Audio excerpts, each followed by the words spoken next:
Palavras de Esperança, à sexta-feira às 11 e ao domingo às 10. Um espaço de comentário litúrgico na Rádio Boa Nova. Damos então início ao programa Palavras de Esperança na Rádio Boa Nova. Obrigada então pela vossa companhia. Hoje conto com a participação neste programa em que vamos olhar para a liturgia do quarto domingo de Advento do ano B. Tenho então comigo o seu Padre António Loureiro, pároco de Oliveira do Hospital. Seu Padre, seja bem-vindo.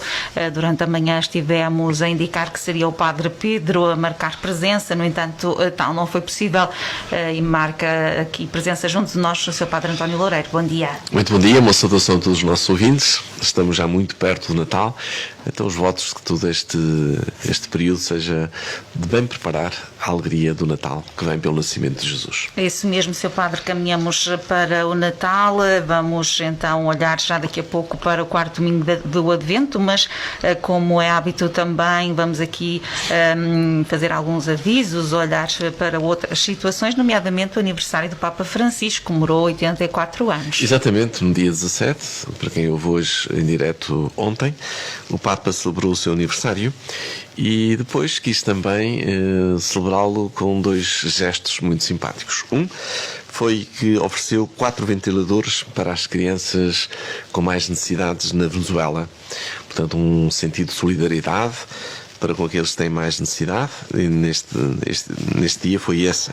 Mas depois também, os pobres assistidos pela Esmolaria Apostólica do Vaticano ofereceram girassóis que adornaram a Capela do Santíssimo Sacramento de Santa Marta, onde o Padre habita, recordando a necessidade de orientar sempre a vida para o Senhor, presentes nos mais fracos. Portanto, o girassol que aponta para o sol, que vai rodando, de algum modo quiseram também os pobres de Roma oferecer ao Papa para justamente sermos capazes de orientar o nosso olhar para a presença do Senhor e também na vida dos pobres. Portanto, esta sensibilidade para com os mais necessitados, muito presente no Papa Francisco. Muito bem, portanto, o Papa Francisco também é muito carismático para toda a população, nomeadamente para todas as pessoas que seguem então a Igreja. Sr. Padre, o Vaticano que vai permitir que os padres celebrem 4 missas no dia de Natal. Exatamente, também foi uma novidade deste Natal, atendendo à situação difícil de pandemia que se vai vivendo e de não poder, talvez, também as igrejas levarem tantas pessoas. Habitualmente, os padres podemos celebrar 3 missas ao domingo. E, se for necessário, 2 durante os dias da semana. Isto também para que o padre não seja um funcionário de fazer sacramentos. Quando fazemos muitas missas, depois chega a uma altura que aquilo é um bocadinho automático, liga automático. É isso. Exatamente. Então a Igreja tem a preocupação de que a celebração da Eucaristia seja bem vivida, em primeiro lugar, pelo sacerdote que a celebra. E então o que está aconselhado é que o padre ao domingo pode celebrar 3 missas. É verdade que em situações eventuais, quando há festas ou quando há algum motivo excepcional, pronto, às vezes não vivemos bem essa norma. Mas o Papa quis, e o Vaticano, que neste Natal, portanto é no Natal, no dia de Santa Maria Mãe de Deus, 1 de janeiro, e no domingo de Epifania, 6 de janeiro, no nosso caso domingo 3 de janeiro, os padres estejam autorizados universalmente a poderem celebrar 4 missas, justamente para poder melhor atender os fiéis e afetos fiéis. Para que mais pessoas possam também marcar presença nessas celebrações. Exatamente. Não é? Para não haver tantos ajuntamentos. Pois, aqui no nosso caso, a gente às vezes também não segue assim ao rigor. Aqui, como temos concretamente na nossa unidade pastoral, estamos 2 padres com 10 paróquias, decidimos fazer uma celebração da Eucaristia em todas as paróquias. Então já não são quase, já vão ser 5. Mas pronto, pelo menos fica-nos este espírito, não é? Porque realmente, quando há muitas paróquias, às vezes é difícil também cumprir rigorosamente estas normas. A tendência é podermos celebrar a Eucaristia ao domingo e no outro domingo, quando não é possível, fazer uma celebração da palavra, e assim vai-se rodando para que todas as paróquias possam ter frequentemente a celebração da Eucaristia dominical. No dia de Natal, este ano vamos fazer essa exceção, então tentaremos celebrar a Eucaristia em todas as nossas paróquias. Portanto, é também um esforço dos senhores padres para que no dia de Natal possa haver celebrações em todas as paróquias. O Sr. Padre também teve início a 8 de dezembro o ano de São José. Portanto, é também uma data, uma efeméride marcante. Exatamente, o Papa recordando os 150 anos da declaração de São José como padroeiro da Igreja Universal, foi por Pio IX em 1870, quis que o ano de 8 de dezembro deste ano até 8 de dezembro do próximo ano, de 21, fosse dedicado a São José, recordando a figura de São José. Uma carta apostólica, Patris Corde, quer dizer coração de pai, em que o Papa fala de São José. E só para dizer assim um pouquinho os títulos desta carta, apresenta São José como pai amado, pai na ternura, pai na obediência, pai no acolhimento, pai na coragem criativa, pai trabalhador, pai na sombra. Então este São José é membro da Sagrada Família e padroeiro da Igreja Universal. Todos os títulos muito interessantes. São José é uma figura muito escondida. Até este título, Pai na Sombra, nunca foi o mais importante. Sempre esteve dedicando-se, oferecendo-se, cuidando, esquecendo de si, atento ao outro. E então, pronto, pareceu ao Papa e penso que a toda a Igreja interessante, importante este ano. Aliás, recentemente, no tempo do Papa Bento XVI, a liturgia teve uma pequena mudança, porque evocava Nossa Senhora na oração eucarística e então ele quis que se introduzisse também São José. Portanto, sempre na oração de São José, que só era invocado na oração eucarística 1, nas outras também é mencionado justamente para marcar a importância de São José junto a Nossa Senhora, como aqueles que nos permitiram acolher a Cristo e que cuidaram de Cristo e que agora de algum modo cuidam de nós para que Cristo também possa viver nos nossos corações. Portanto, nesse sentido é São José padroeiro da Igreja Universal, que a seguir a Maria é o primeiro na Igreja a cuidar de Cristo.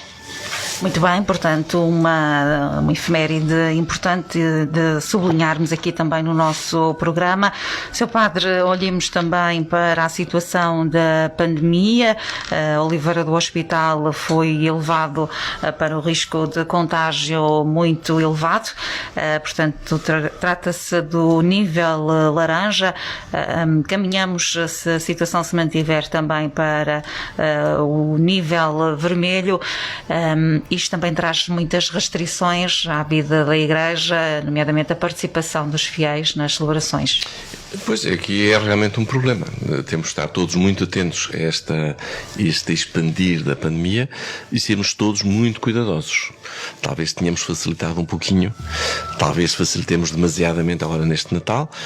No fim de ano o governo foi mais restritivo, mas no Natal foi assim um bocadinho mais mãos abertas, também para que psicologicamente e efetivamente as famílias se possam animar mutuamente, mas será necessário ter muitos cuidados para que não haja encontros familiares de pessoas diversas que vêm de diferentes sítios, porque facilmente se poderá aumentar o contágio.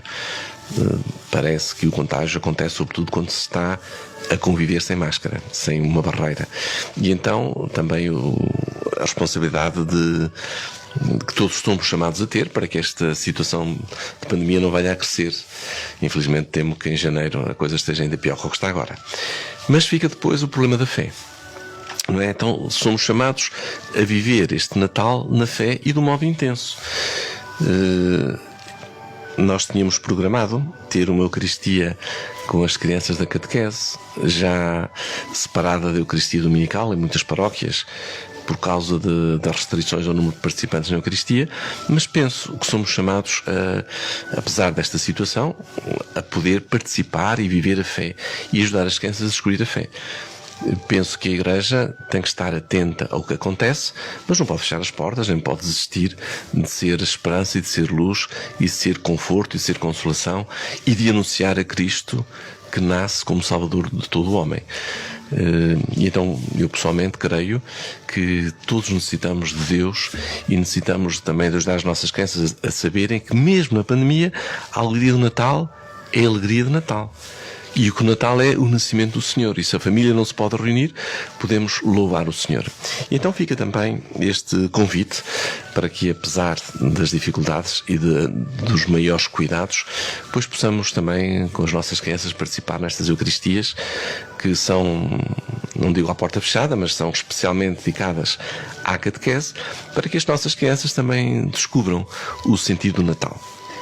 Estas celebrações vão acontecer durante a semana, então que antecipa o Natal, Seriam realizadas pelas várias paróquias? Sim, seriam em cada paróquia, ou no dia de Natal, quando a catequese não é muito elevada, portanto são poucas crianças, ou então eucaristias que se fazem mais dedicadas às crianças, aos catequistas e aos pais, e que seriam neste fim de semana.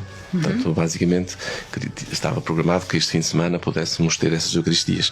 Então penso que, apesar da dificuldade, que podemos também permitir que as nossas crianças participem e vivam a fé. Não podemos deixar que a pandemia faça diminuir ou mate a fé. Isso seria algo bastante negativo.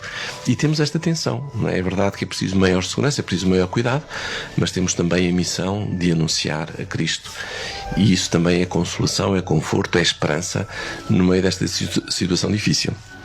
Então fica também o convite para que, com todos os cuidados, aliás, a Igreja, penso que é dos lugares seguros, as pessoas, quando estão na Igreja, não falam umas para os outros, não falam para o lado, falam para a frente, portanto não têm este contacto direto de uns com os outros. Depois procuraremos também, tanto na entrada como na saída, ser organizado, que haja desinfecção, toda a gente com distanciamento social e com a colocação da máscara. Portanto, penso que aqui não será um grande problema. Portanto, ali nas igrejas são cumpridas todas as regras, Sim, não é? Temos estado a ser bastante rigorosos nesse sentido. Então fica também esse desafio. Muito mais perigoso é quando a pessoa está em proximidade, em ambiente familiar sem máscara, ou nos grandes enchentes que às vezes acontecem nos espaços comerciais. Então agora um dia de Natal, para a alegria dos comerciantes, mas também com o risco que às vezes isso pode significar. Pronto, então também fica, depois desta data, talvez até seja mais difícil. Então vamos ver se este fim de semana conseguimos também dar um bocadinho de alegria, de esperança, de paz no coração às nossas crianças e às nossas famílias. Muito bem, Sr. Padre, avançamos então para a liturgia do próximo domingo, o quarto domingo do Advento. Na primeira leitura do segundo livro de Samuel, nos apresentado o desejo de Davi construir um templo para Deus e também a promessa de um reino para sempre. Exatamente, este texto é muito interessante, porque David, depois de uma vida agitada, com muitas guerras, muitas batalhas, mas em que ele foi capaz de constituir o povo de Israel, ser o rei de todo o reino de Israel, de todas as 12 tribos de Israel. E ele, chegado já assim um pouquinho ao fim da vida, pensou: bem, eu vivo aqui num palácio, mas o Senhor vive numa tenda. Vamos construir um templo para o Senhor, ou seja, um edifício. E depois o profeta diz: sim, Senhor, faz isso, que Deus está contigo. Mas depois diz que de noite Deus falou ao profeta e disse: não, vai dizer a David que ele não vai construir o meu templo. Não é ele que vai construir o templo. Ele prepara as coisas, mas será o seu sucessor. Porque ele manchou as mãos com sangue, andou em muitas guerras. Não, vamos deixar as coisas assim. E também isto nos fala de que o verdadeiro templo que Deus deseja não é o templo de pedra. Jesus veio depois dizer que o verdadeiro templo é o coração do homem. Aí é que Deus quer habitar. O templo de pedra é uma referência, é uma ajuda, mas Deus efetivamente não habita no templo de pedra. Habita no coração de cada um de nós. É verdade que está sacramentalmente presente quando está o Santíssimo Sacramento nas igrejas.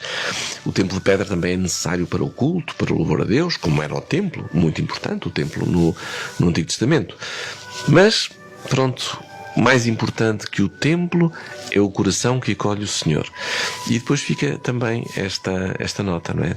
Também nós aqui em Obreiro Hospital sentimos a necessidade de um novo templo que possa abarcar e acolher o maior número de fiéis e que possamos todos ter um espaço tranquilo. Mas pronto, fica... Não é o fundamental, não é? Ainda que seja necessário, não é o... Quase diria isso, até foi bem. O fundamental é a fé de cada um. O templo de pedra é instrumental, é algo que ajuda, que efetivamente necessitamos de uma casa para viver. Óbvio. Era o que dizia o David. Então tenho uma casa para viver e o Senhor não tem uma casa onde está. Claro que sim, mas o mais importante é realmente a fé de cada um. O templo de pedra, a igreja, a catedral, serve para ajudar-nos a unirmos ao Senhor. Não é a meta é o coração do homem, mas é um meio necessário e pronto, e por isso sempre a construção da igreja espiritual também está marcada um pouquinho pela necessidade de um espaço físico de onde se louva a Deus, de onde os cristãos se possam reunir, possam celebrar a fé, porque isso é o que também dá força ao dinamismo espiritual. Era o que dizíamos das crianças, necessitamos ter um encontro, de estar presente, de celebrar o sacramento. para depois cada um veja a sua fé crescer. Juntos há uma fé maior, não é? Uma força maior. Alimenta a fé, exatamente. Sabendo que a meta é o encontro pessoal com Deus. Isso é um encontro pessoal, portanto, realiza-se sobretudo na dinâmica interior da fé, do coração do amor que se oferece e que acolhe a Jesus. Portanto, neste sentido, muito interessante. E depois, Deus faz então esta promessa a David, também um bocadinho especial, como isto portanto, está situado por volta do ano 1000 a.C., mas que faz esta promessa. Quando chegares ao termo dos teus dias e fores repousar com os teus pais, estabelecerei em teu lugar um descendente que há de nascer de ti e consolidarei a tua realeza. Serei para ele um pai e ele será para mim um filho. A tua casa e o teu reino permanecerão diante de mim eternamente, e o teu trono será firme para sempre.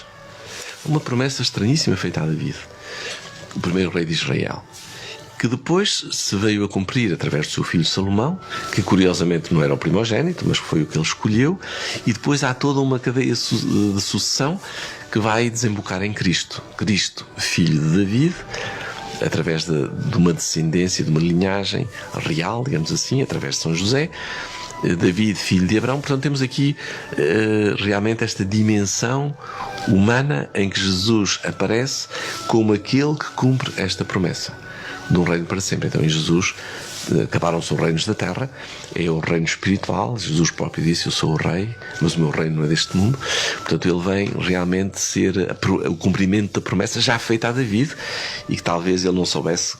O profeta, quando escreviam o autor sagrado, não sabia muito bem o que é que isto queria dizer. Era uma promessa assim para o futuro, mas que nós entendemos que foi plenamente cumprida no nascimento de Jesus Cristo e na vida de Cristo, como aquele que é rei para sempre. É o trono de David que permanece para sempre, e hoje nós também pertencemos a este reino através da nossa participação na vida da Igreja. Claro que sim. Sr. Padre, olhamos então agora para a segunda leitura do próximo domingo. Temos a carta aos Romanos, em que nos é feita e apresentada a revelação do desígnio de salvação que estava escondido.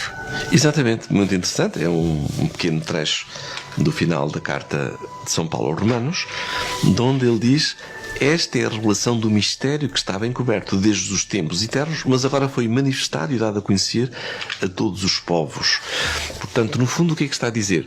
Tudo aquilo que os antigos esperavam, que desejavam, este projeto de vida nova, em que o homem, vivendo no meio do sofrimento, numa vida muitas vezes tocada pelo pecado e sofrida por causa de tanto pecado humano, vai ter um cumprimento, e esse cumprimento é Cristo. E então ele fala neste mistério escondido, neste mistério que é, no fundo, este desígnio de salvação. A palavra na Bíblia, mistério, quer dizer escondido, que não era manifesto, não é tanto o sentido de misterioso, de algo, um enigma por resolver, não é isso? É, sim, algo que nós naturalmente não podíamos descobrir, que nos era vedado a entender, e que em Cristo se torna manifesto. Portanto, este plano do Pai que é Criador, que criou o mundo através, agora sabemos através da ciência, através de milhões e milhões de anos, é uma coisa espantosa. Se Deus, o que nós como chamamos Criador, criou o mundo e o universo pensando no homem e pensando na encarnação de Jesus Cristo, feito homem para nos salvar, quer dizer, para nos elevar ao encontro com Deus. E quando nós vemos tudo o que aconteceu no mundo, porque é que no meio de tantos planetas e tantas estrelas, pelo menos até agora, é o único planeta em que sabemos que há vida? Porquê que há vida na Terra? Porquê que se criaram estas condições? Porquê que numa evolução, através de séculos, de milhões e milhões de anos, progressiva, lenta, em que aparece a vida se vai transformando, se vai tornando mais complexa, aparecem espécies, até que um determinado momento surge o homem. Surge o homem chamado ao encontro com Deus, chamado a participar da vida de Deus. E depois este homem desaboca na maldade, na violência, no pecado. E depois Deus que não quer cumprir o seu desígnio e quer que este homem não seja um homem abocado à morte, mas destinado à vida e à vida plena. E à vida plena que hoje nós chamamos vida eterna, que é a vida no encontro pessoal com Deus, na felicidade perfeita de viver na alegria da comunhão de amor com Deus e com os homens, com os outros, com os irmãos. Portanto, todo este mistério, todo este desígnio de criação e de salvação manifesta-se em Cristo Jesus. O Natal é o início, ou é a plenitude, no Natal e na vida de Jesus, em que podemos entender toda esta história da criação e toda esta evolução através de séculos e de milhões de anos, e depois do homem que vai, agora tem um sentido. E o sentido é que eu sou chamado a ser filho de Deus com todos os outros homens. Nós ainda não entendemos isto, então vivemos nas lutas de uns contra os outros. Não somos capazes ainda de reconhecer a comum ou a igual dignidade do ser humano, de todos os países e todas as raças e de todo o homem. Verdade. Todos somos filhos de Deus. E parece que nunca como agora se notam tanto essas diferenças, não é? E o que é que isto quer dizer? Quer dizer que ainda não penetrei neste desígnio salvador do Senhor. Ainda estou um bocadinho lá para trás, ainda não entendi a plenitude da revelação, ainda vivo nesta luta por ser eu o dominador e o vencedor. Ainda não descobri que sou chamado à comunidade de amor, à comunhão de amor com Deus e com os irmãos. E este é este tal mistério encoberto desde os tempos eternos e que agora foi manifestado, em que, em Jesus Cristo, temos realmente a possibilidade de uma releitura da história da humanidade, da releitura da própria experiência pessoal e de descobrir que temos uma meta a alcançar.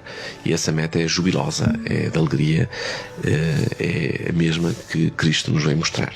Muito bem. Sr. Padre, vamos então agora centrar-nos um pouco no Evangelho de domingo, dia 20 de dezembro, Evangelho por São Lucas. É-nos apresentada a Anunciação do Anjo e o sim de Nossa Senhora. Este é um momento muito importante, não é? Na vida da Igreja. Exatamente. Portanto, no fundo, o aproximar do Natal, neste domingo anterior ao Natal, a liturgia apresenta-nos a mulher do Advento, Nossa Senhora, a Mãe de Jesus. E é uma referência fundamental do Advento. Também já falou a liturgia em São João Batista, agora de modo muito especial Nossa Senhora, a Mãe de Jesus, que nos aparece neste domingo como aquela que nos vai oferecer o seu Filho. Então o relato é justamente a história da Anunciação. Dizer também que o Evangelho da Infância, que São Lucas depois acabou por desenvolver, não é propriamente um relato histórico. A preocupação não é contar o que aconteceu. É antes um género literário em que, através de algumas imagens, através do anjo, deste que fala, de muitas imagens que têm alguma reminiscência em textos do Antigo Testamento e que agora se cumprem, se atualizam.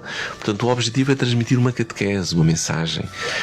Não quer dizer que as coisas não tenham acontecido, mas não é tanto a preocupação exata do relato histórico, mas sim a mensagem, uma catequese, um anúncio de quem é Jesus, de quem é Maria, através deste diálogo de Nossa Senhora com o anjo.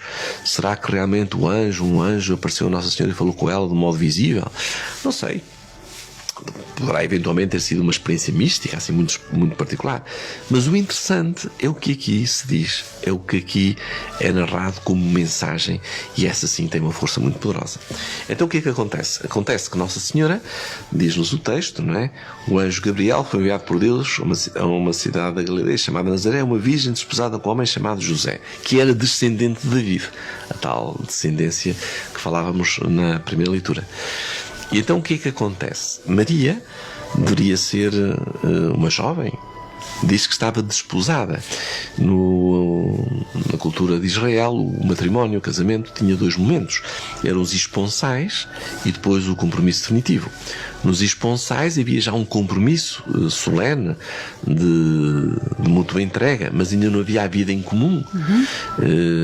Já tinham a dignidade de matrimónio, mas ainda não conviviam. Depois haveria de ser feito o compromisso definitivo, então começariam a viver juntos. Então, quando ela estava desposada, apareceu a Maria o anjo. Então ela teve esta experiência que Deus a chamava, e através de uma linguagem também muito interessante. Disse: Ave, cheia de graça, o Senhor está contigo. Então está-nos a falar de quem é Maria, cheia de graça. Deus está com ela. Portanto, alguém que Deus escolheu de um modo muito particular. Ainda recentemente celebrámos a festa da Imaculada Conceição, a falar justamente disto, cheia de graça, sempre cheia de graça. Uma mulher que acolheu a graça de Deus e de onde a graça de Deus teve sempre a última palavra. E depois diz que Maria ficou perturbada.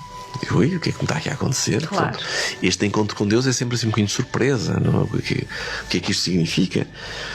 E depois o anjo, portanto, este diálogo diz: não temas, Maria, porque encontraste graça dentro de Deus. Não temas, Maria. Muitas vezes aparece na Sagrada Escritura esta fórmula: não temas, eu estou contigo. Não temas, nenhum mal te acontecerá. Não temas, tu has de vencer. Não temas, o mal não te vai dominar. Não temas, porque tu és amado por mim.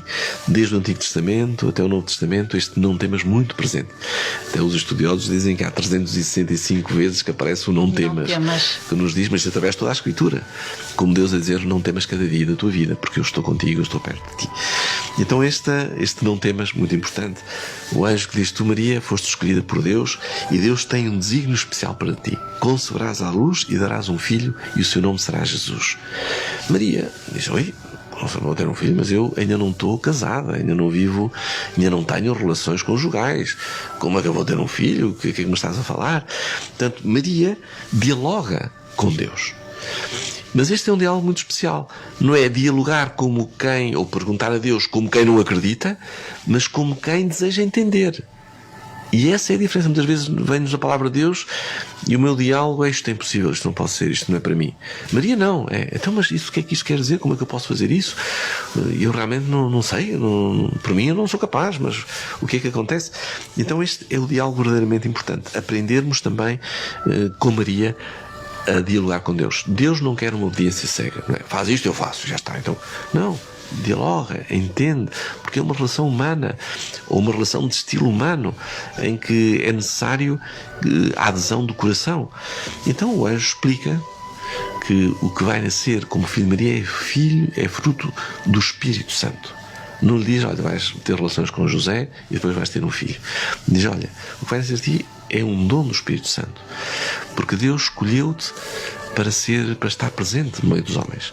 Então isto também é algo importante para a fé e para o mundo de hoje. Hoje temos muita dificuldade em poder entender que Nossa Senhora pudesse ser mãe através da ação do Espírito Santo e não através da ação do homem, neste caso José.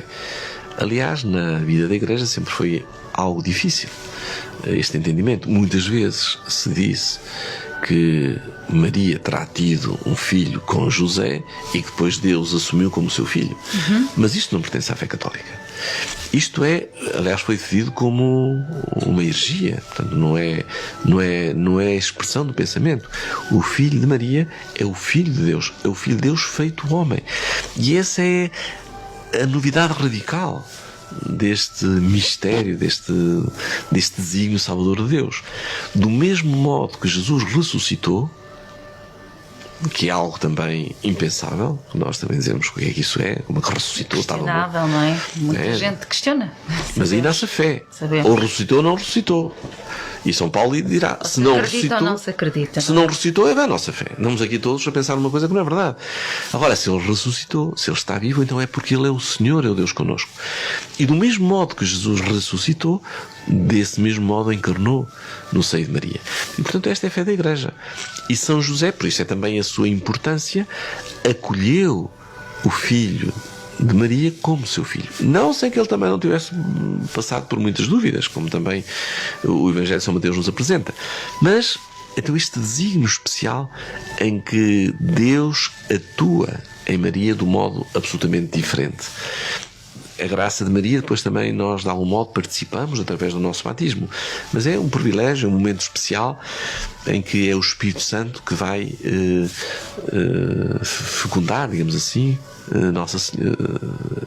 Nossa Senhora, para que dela possa nascer o menino Jesus. E ela dá à luz depois o Filho de Deus.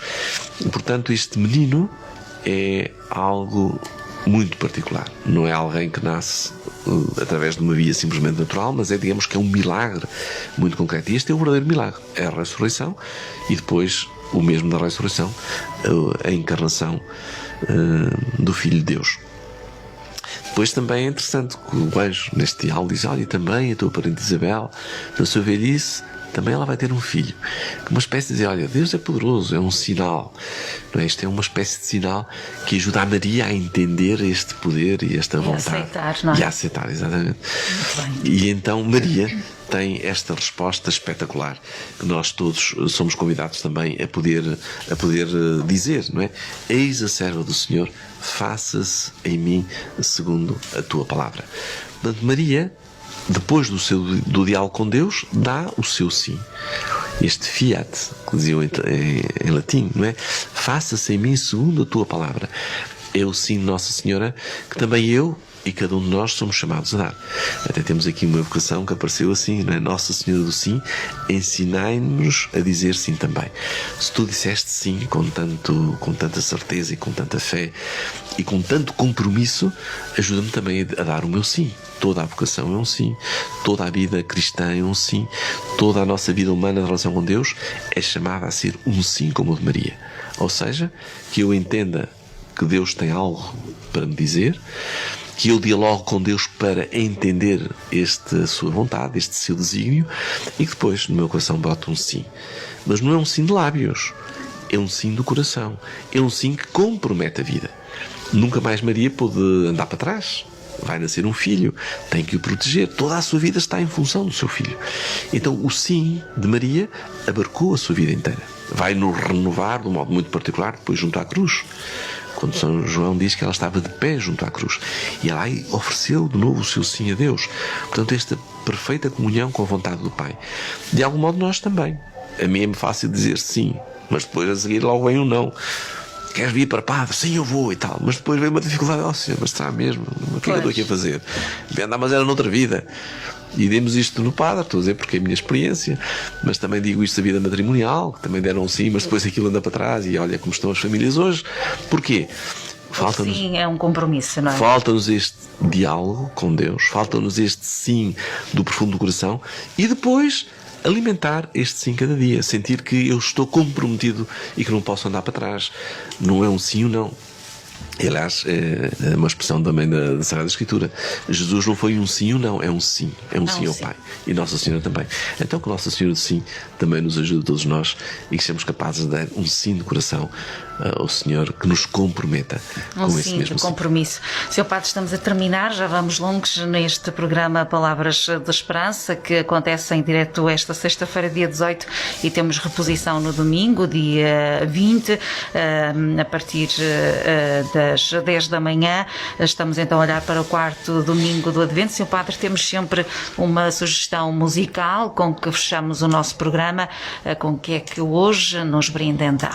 Porque é Natal, também um cântico de Natal que muito cantado pelas nossas crianças, e que este Natal seja efetivamente um Natal de alegria, de força espiritual, de renascimento espiritual, de dar lugar à esperança e à certeza de que se Jesus nasce é porque nos ama muito e que também nós, como Maria, nos podemos entregar a Ele, confiar nele, cuidar que Ele cresça dentro de nós e também nas nossas famílias. Portanto, é um tema com vozes de crianças, já estamos a ouvir em som em fundo, portanto, e também já falámos sobre as crianças, a catequese, a questão e a intenção de realizar uma celebração destinada às crianças e jovens da nossa catequese, portanto, é também uma forma de tocar os mais novos. Exatamente, e já agora que falamos nas crianças da catequese, dizer também que houve uma campanha muito interessante para que as crianças fizessem a coroa do Advento em sua casa e depois até mandassem as fotografias para serem publicadas no site da catequese, na página da catequese, exatamente, e dizer que houve 200 e tal fotos de cruz do Advento, portanto algo que também teve muita adesão, e isto também é um modo de chegar à família a boa nova de que é preciso preparar o Natal. Então foi muito interessante e um momento muito agradável também para a nossa catequese. E já agora fica também o convite final. Nós este ano não podemos beijar o Menino Jesus, mesmo as pessoas que vão à missa, ou mesmo nestas, não se pode. No entanto, fica o convite para que em casa, nas famílias, na noite de Natal, no dia de Natal, possam beijar o menino Jesus do presépio em casa, cada família. Exatamente, já Então, falámos até sobre também isso nisso, no né? último programa. Então fica esse... Vamos ouvir um restinho da música, Muito porque bem. senão quem nos escuta acaba por não ouvir na totalidade. Marcamos um novo encontro para a semana. Vamos também realizar um programa especial de Natal. Sr. Padre, muito obrigada por ter Muito estado obrigado connosco. também. Um feliz e santo Natal para todos. Muito obrigada. Terminamos assim o nosso programa Palavras de Esperança na Rádio Boa Nova com este tema Porque é Natal.